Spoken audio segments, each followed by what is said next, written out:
السلام علیکم، میرا نام زینب شفقت ہے اور آج قانون دان کے ساتھ مس ندا کفیل موجود ہے۔ مس ندا کفیل کرنٹلی ایک ایڈوکیٹ ہائی کورٹ کے طور پر پریکٹس کر رہی ہے، لیکن وہ ایک سول جج کے طور پر بھی سرو کر چکی ہے۔ آج ہم مس ندا کے ساتھ 2020 میں دی گئی سپریم کورٹ کی ججمنٹ SCMR 300 کو ڈسکس کریں گے۔ یہ judgment honourable justices Umar Ata Bandial اور اعجاز الاحسن نے دی تھی۔ السلام علیکم میم۔ السلام علیکم میم، پہلے تو آپ ہمیں یہ ایکسپلین کر دیں کہ اس کیس کے فیکٹس کیا تھے۔ اچھا، بریف فیکٹس میں پہلے روشنی ڈال دوں تھوڑا سا۔ ایسا ہے کہ SNGPL نے ایک سوٹ فائل کیا for recovery of unpaid bills against CNG station.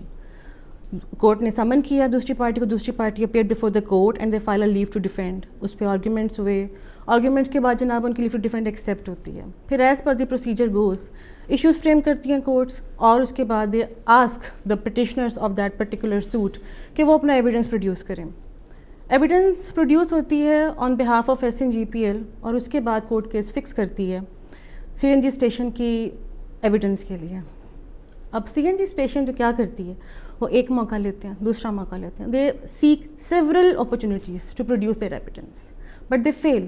Ultimately trial court definitely order 17 rule 3 CPC میں پروسیڈ کرتی ہے فردر، اور وہ ان کا right to produce evidence close کر دیتی ہے۔ اس آرڈر کو اسیل کرتی ہے CNG station by filing a writ petition. اس ریٹ پٹیشن کو آنریبل ہائی کورٹ جو ہے وہ they remand please to dismiss. انہوں نے اس میں یہی آبزرو کیا کہ 17 تو رول 3 CPC کی بالکل ٹھیک جو امپلیمنٹیشن ہوئی ہے۔ اب اس آرڈر کے اگینسٹ جو CNG اسٹیشن ہے وہ آیا ہے سپریم کورٹ میں۔ They are asking for a leave to appeal. Leave to appeal file ہوتی ہے تو ایز پر پروسیجر گوز جو پٹیشنرز ہیں ان کو اپنے آرگیومنٹس کرنے ہوتے ہیں۔ پٹیشنر سائڈ سے آرگیومنٹس جو ہیں وہ یہ آتے ہیں کہ جناب چونکہ ان کی لیو ٹو ڈیفینڈ ایکسیپٹ ہوئی تھی، لہٰذا they were entitled to produce their evidence. Number 2 وہ کہتے ہیں جناب 17(3) جو ہے پروویژن آف CPC وہ ڈائریکٹری ہے ان نیچر، وہ ڈسکریشنری ہے ان نیچر، اور مینڈیٹری نہیں ہے، اور یہ کہ کورٹ نے اس کا غلط استعمال کیا۔ ایک اور گراؤنڈ وہ لیتے ہیں، وہ کہتے ہیں جناب کہ technicalities should not be allowed to knock out the merits of the case. ایک اور وہ گراؤنڈ کہتے ہیں کہ کوئی سفیشینٹ گراؤنڈ جو انہوں نے پلیڈ کیا تھا وہ اس کی گراؤنڈ کی موجودگی میں 17(3) کو انووک کرنا کورٹ واز ناٹ جسٹیفائڈ۔ لیکن supreme court August supreme court of Pakistan یہ تمام گراؤنڈس کو سننے کے بعد لاء کو انالائز کرتی ہے۔ اب جناب آرڈر 17 رول 3 CPC کی بہت خوبصورت اسکیم ہے۔ CPC کو اگر دیکھا جائے تو اس کے 2 پارٹس آتے ہیں۔ ایک آتا ہے سبسٹینشیل جو کہ ہمارے لاز کو پرووائڈ کرتا ہے، بیسک لاز کو۔ اب ان لاز کی امپلیمنٹیشن کے لیے پروسیجرل لاء جو ہے وہ آرڈرز کی فارم میں دیا گیا ہے۔ آرڈرز کی فارم جو ہے وہ تمام ڈسکرائب کرتے ہیں اسٹیپ بائی اسٹیپ اسٹیجز کو۔ اب جس ٹائم گورے نے 1908 میں یہ لاء بنایا تھا، دے ور ویری مائنڈفل کہ کیا ایونچولیٹیز آ سکتی ہیں، کیا کیا صورتحال while implementing this code of civil procedure آ سکتی ہیں۔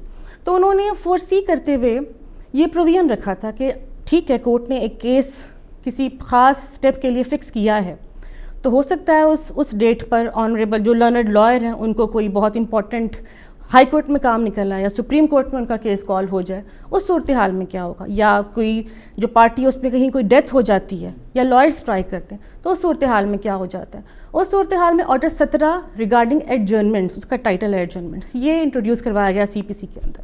یہ کہتا ہے کہ جب کورٹ کسی پارٹی کو ٹائم گرانٹ کرتی ہے to produce evidence, to produce attendance of the witness یا کسی بھی اور کام کے لیے، اور وہ پارٹی الٹیمیٹلی اس ایڈجرن ڈیٹ کے اوپر وہ کام کرنے میں فیل ہو جاتی ہے، تو کورٹ میں پروسیڈ فورتھ ففتھ۔ کورٹ کے پاس یہ اختیار ہے کہ وہ ان گیون سرکمسٹانسز میں اس سٹیج پہ کیس کو سٹک نہ کرے بلکہ وہ آگے موو آن کر دے۔ ابھی اس referring to the instant judgment جو کہ ہم ڈسکس کر رہے ہیں، اس ججمنٹ میں August supreme court of Pakistan نے آرڈر 17 رول 3 CPC کو پریویس 3 لینڈ مارک ججمنٹس کی روشنی میں بہت خوبصورتی سے انالائز کیا۔ کرکس اس کا میں آپ کو بتا دیتی ہوں ٹو بی بریف، وہ یہ ہے کہ جب کورٹ کسی کام کے لیے کوئی کیس فکس کر دیتی ہے تو اب وہ کورٹ کی ڈائریکشن ہے کہ وہ کام اس میں ہونا ہی چاہیے، اور اگر وہ کام ہونے کے لیے ایک پارٹی ڈیٹ تک لے جاتی ہے، وہ کہتی جی I am not available at this particular date of hearing and I need some time, تو اس ایڈجرن ٹائم پر کوشچن نوٹس دینے کے بعد، سیورل اپرچونیٹیز دینے کے بعد، اگر وہ پارٹی کا ڈیفالٹ اسٹل پرسسٹ کرتا ہے تو کورٹ از جسٹیفائڈ کہ وہ آرڈر 17 رول 3 CPC کی پروویژنس کو انووک کرے گی، اور وہ کوئی بھی فردر آرڈر جو اس کو مناسب لگے گا وہ اس میں آرڈر پاس کرے گی۔ میم کیا آپ ہمیں ایکسپلین کر سکتی ہیں کہ سی پی سی کے آرڈر 17 رول 3 کو انووک کرنے کے لیے کیا ایلیمنٹ ضروری ہے؟ اچھا جی، آپ کو بہت اچھا سوال پوچھا. آرڈر 17 رول 3 سی پی سی کو انووک کرنے کے لیے 3 چیزیں ہونی چاہیے. ایک تو کورٹ نے کسی خاص کام کرنے کے لیے کسی پارٹی کی ریکویسٹ پہ ٹائم ایڈجرن کیا ہو. جیسے میں آپ کو اگزامپل دیتی ہوں، اگر تو 1 تاریخ کو کورٹ ایشوز فریم کرتی ہے اور پلینٹف کو ریکوائر کرتی ہے کہ جی آپ 7 تاریخ کو اپنی ایویڈنس لے کر آئیں گے، تو 7 تاریخ از دا ڈیٹ جس پر plaintiff is required to adduce his evidence. اب اگر 7 کو پلینٹف آ کر ایویڈنس نہیں دیتا اور ایڈجرنمنٹ ریکویسٹ کرتا ہے کسی سفیشینٹ گراؤنڈ کے اوپر، تو کورٹ باؤنڈ ہے کہ وہ سفیشینسی آف کاز کو دیکھ کر اس کو ڈیٹ گرانٹ کر دے گی. لیکن اب اس ایڈجرنڈ ڈیٹ کے اوپر، بیکاز 7 تاریخ کو the case was originally fixed, لیکن اب اس ایڈجرنڈ ڈیٹ کے اوپر اگر دوبارہ ڈیفالٹ پرسسٹ کرے گا without existence of any sufficient cause, اور وہ پارٹی کی ہی ڈیفالٹ کے اوپر ہے، پارٹی کی ہی ریکویسٹ کے اوپر وہ ڈیٹ کی گئی تھی، تو کورٹ از جسٹیفائڈ کہ وہ آرڈر 17 رول 3 سی پی سی کے تحت فردر پروسیڈ کر لے گی. اس میں تو 3 چیزیں ہیں. اس میں ڈیفالٹ ہونا ضروری ہے. ڈیفالٹ کس کا؟ جس پارٹی نے ایڈجرنمنٹ گرانٹ کی، ایڈجرنمنٹ ریکویسٹ کی ہو. اور نمبر 3 کہ کوئی سفیشینٹ گراؤنڈ نہ ہو. اگر تو کوئی سفیشینٹ گراؤنڈ ہوگا تو پھر کورٹ 17(3) میں پروسیڈ نہیں کر سکتی. میم کیا آرٹیکل 189 کی ایگزیکٹ لینگویج کے مطابق سپریم کورٹ کے آرڈرز ڈسٹرکٹ جوڈیشری پر بائنڈنگ ہے؟ اچھا، اس میں آپ سے 3 باتیں اس پوائنٹ میں عرض کروں گی. ایک کیس لا ہے PLD 2021 Lahore high court page number 90. یہ اسپیسیفکلی کہتا ہے بسائڈز آرٹیکل 189 کہ decisions of supreme court are binding اور each district court even obiter dicta اس کی بھی گریٹر ویلیو ہے. اب اوبیٹر ڈکٹا کیا ہے میں تھوڑی دیر کے بعد ڈسکس کرتی ہوں. پھر سپریم کورٹ کی اپنی ججمنٹ ہے کہ 2017 SCMR پیج 206. اس میں کہتے ہیں کہ سپریم کورٹ اپنی ہیرارکی کی وجہ سے باقی کورٹس کے اوپر اتنی پوزیشن رکھتی ہے کہ مائنیوٹ اوبیٹر ڈکٹا بھی سپریم کورٹ کا ڈسٹرکٹ کورٹس کے اوپر، باقی کورٹس کے اوپر بائنڈنگ ہوتا ہے. ابھی اس کیس میں دوسری بات جو میں نے آپ سے ڈسکس کرنی ہے اس کویشچن کے حوالے سے جناب، وہ یہ کہ اب مجھے پتہ ہے آپ نے سوال اس کانٹیکسٹ میں پوچھا ہے کہ دیر آر رولنگس جو کہتی ہیں کہ since it is a order refusing leave to appeal so it is not binding basically on the court. اس میں کوئی پریسیڈنٹ کی ویلیو نہیں رکھے گا. لیکن سپریم کورٹ نے جو اوبیٹر ڈکٹا کے فارم میں کچھ سرٹن آبزرویشنز اس میں ریکارڈ کی ہیں وہ بہت ضروری ہیں. وہ ہماری جو ڈسٹرکٹ کورٹس ہیں، تمام کورٹس جو سپریم کورٹ سے نیچے فال کرتی ہیں، ان سب کے اوپر بائنڈنگ ہے. سو اوبیٹر ڈکٹا، اچھا اوبیٹر ڈکٹا کے بارے میں بات عرض کر دوں کہ ججمنٹ کے 3-4 پارٹس ہوتے ہیں لیگل ویلیو کے حوالے سے. ایک ہوتا ہے اسٹے ڈیسائسز. اسٹے ڈیسائسز جورسپروڈنس کی روح سے وہ پرنسپلز ہیں جو کہ بائنڈنگ ہوتے ہیں ڈائریکٹلی اپان دا کورٹس. اوبیٹر ڈکٹا کا جو تعلق ہوتا ہے وہ کورٹ کی بائی دا وے سیئنگز ہوتی ہیں. مطلب ان کا تعلق ضروری نہیں ہے کہ اس فیکٹس آف دا کیس سے ڈائریکٹلی وہ لنکڈ ہو، لیکن وہ بائی دا وے آبزرویشنز ہوتی ہیں.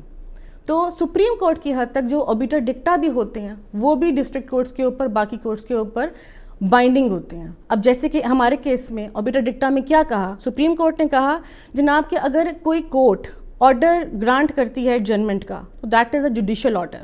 اس کے 2 فائدے ہیں. جوڈیشل آرڈر ہے تو ایک تو یہ کہ نیکسٹ ڈیٹ پر اس کو ایگزیکیوٹ ہونا ہی ہونا ہے. ایگزیکیوٹ ہوگا تو اس سے ایک بہت امپورٹنٹ کام ہوگا. اس سے جو ہمارے کورٹس میں ایک ٹرینڈ پریویل کر رہا ہے ملٹیپل ایڈجرنمنٹس سیکھ کرنے کا اور بہت کیجولی گرانٹ کرنے کا، ایک تو اس پر ایک چیک امپوز ہو جاتا ہے. اور جب یہ چیک امپوز ہو جاتا ہے تو ہم 2 چیزیں اچیو کرتے ہیں. وہ چیزیں جناب یہ ہیں، ایک تو we will be in a better position to put our judicial system back on the track, and number 2 we will be able to reaffirm the majesty of the law. کیونکہ ابھی سائلین کیسز کے التوا کی وجہ سے اتنے frustrate ہو چکے ہیں کہ ہم دیکھتے ہیں آئے دن مقدمات میں عدالتوں کے اندر ہی کوئی ہنگامے اور سارا کچھ. تو یہ اس کی بیسک ریزن ہی التوا ہے. وہ کہتے ہیں جی تاریخ پہ تاریخ عدالت جاتی ہے. سائل کو جب مطلب صبح کیس لگا ہوتا ہے تو سائل کو ہوتا ہے جی صبح میرا عدالت میں کہ صبح مجھے حکم مل جائے گا، فیصلہ مل جائے گا یا میرے ساتھ انصاف ہو جائے گا. لیکن مجھے بیچارہ پتہ نہیں کتنے کلومیٹر کا سفر پار کر کے بس پہ جس بھی طریقے سے وہ کورٹ پہنچتا ہے اور at the end of the day closing hours میں اس کو کیا ملتا ہے؟ صرف تاریخ ملتی ہے. وہ کہا تھا کسی مووی میں شاید، لیکن یہ ایکچوئل میں ہو رہا ہے اور یہ ہمارے سسٹم کو فرسٹریٹ کر رہا ہے. میم لاسٹلی کیا آرڈر 17 رول 3 کی لینگویج کے مطابق سپریم کورٹ کے پاس صرف ایویڈنس کی رائٹ کلوز کرنے کی پاور ہے یا اس آرڈر کے اندر ان کے پاس کوئی اور پاورز بھی ہے؟ یہ بہت اچھا سوال ہے آپ کا. اس میں یہ ہے کہ صرف ایویڈنس کی حد تک ہم اسے کرٹیل نہیں کر سکتے. اگر کورٹ کہتی ہے ایویڈنس پروڈیوس کریں وہ, اگر کورٹ کہتی ہے کہ اپنے وٹنس کی اٹینڈنس کاز کریں وہ, یا کوئی بھی اور کام, any other act necessary for further progressing with the suit, اگر کوئی بھی ایسے کورٹ کے آرڈر کی کمپلائنس نہیں ہوتی ہے. اب دیکھیں نا, کیس فکس ہے کسی اسٹیج پر اسٹک ہوا ہے, پارٹیز آ کے ہر ڈیٹ پہ صرف ایڈجنمنٹس سیک کرتی ہیں, ایڈجنمنٹس گرانٹ بھی ہو رہی ہیں. کورٹ کے پاس اب کیا اختیار ہے؟ Courts are empowered. وہ امپاورڈ ہے کہ وہ اس اسٹیج کو پھر اب سائڈ پہ کر کے آگے پروسیڈ کریں گے. ٹھیک ہے. اس میں ایک اور بات ایڈ کرنا چاہتی ہوں کہ یہ جو لاسٹ اپرچونٹی والی بات ہم دیکھتے ہیں, سپریم کورٹ نے بہت خوبصورتی سے اپنے اوبیرا ڈکٹا میں اس کیس میں آبزرو کیا ہے. وہ کہتے ہیں کہ جو ٹرینڈ ہے ڈسٹرکٹ کورٹس کا, آخری موقع, قطعی آخری موقع, قطعی آخری موقع, حتمی قطعی آخری موقع, تو یہ تھوڑا سا یہ الاؤ کرتا ہے ہمارے سسٹم کے اوپر موکری کو. اب اس سسٹم کو ہم نے ٹھیک کرنا ہے. اس آخری موقعوں کو ذمہ داری ہے لائرس کے پارٹ پر بھی اور کورٹس کے پارٹ پر بھی. ٹھیک ہے. کیونکہ جب ایک کورٹ کا آرڈر ہے جس میں وہ آخری موقع گرانٹ کر رہی ہے, تو وہ ایک پرومس کر رہی ہے پارٹی کے ساتھ. وہ کہہ رہی ہے جی آپ نیکسٹ ڈیٹ پر آئیں گے تو یہ اس کا آخری موقع ہے, میں اس کے بعد آگے انصاف ہی کروں گا. تو اگر وہ انصاف نہیں ہوتا ہے تو ڈیفینیٹلی ہمارا سسٹم کسی غلط رستے پر جا رہا ہے. میں کلاسیفائی کرتی ہوں ایڈمنسٹریشن آف جسٹس کو دو طریقے سے. ایک ہوتا ہے سبسٹینشیل جسٹس, ایک ہوتا ہے procedural justice. Order 17 rule 3 is very much related to the procedural justice. جب پارٹیز آ رہی ہیں, ایک پارٹی کو صرف موقع ملے جا رہے ہیں, تو وہ ہمارے پروسیجرل جسٹس کی شدید وائلیشن ہے. اٹ شوڈ بی کیورڈ, کیونکہ ہمارا جو ایڈمنسٹریشن آف جسٹس کا الٹیمیٹ گول ہے that is to reduce the shelf life of the case. اور اگر یہ یقین مانے امپلیمنٹ ہو جائے تو ہمارا سسٹم کافی بہتری کی طرف آ سکتا ہے. Thank you so much for your time miss Nida. Thank you.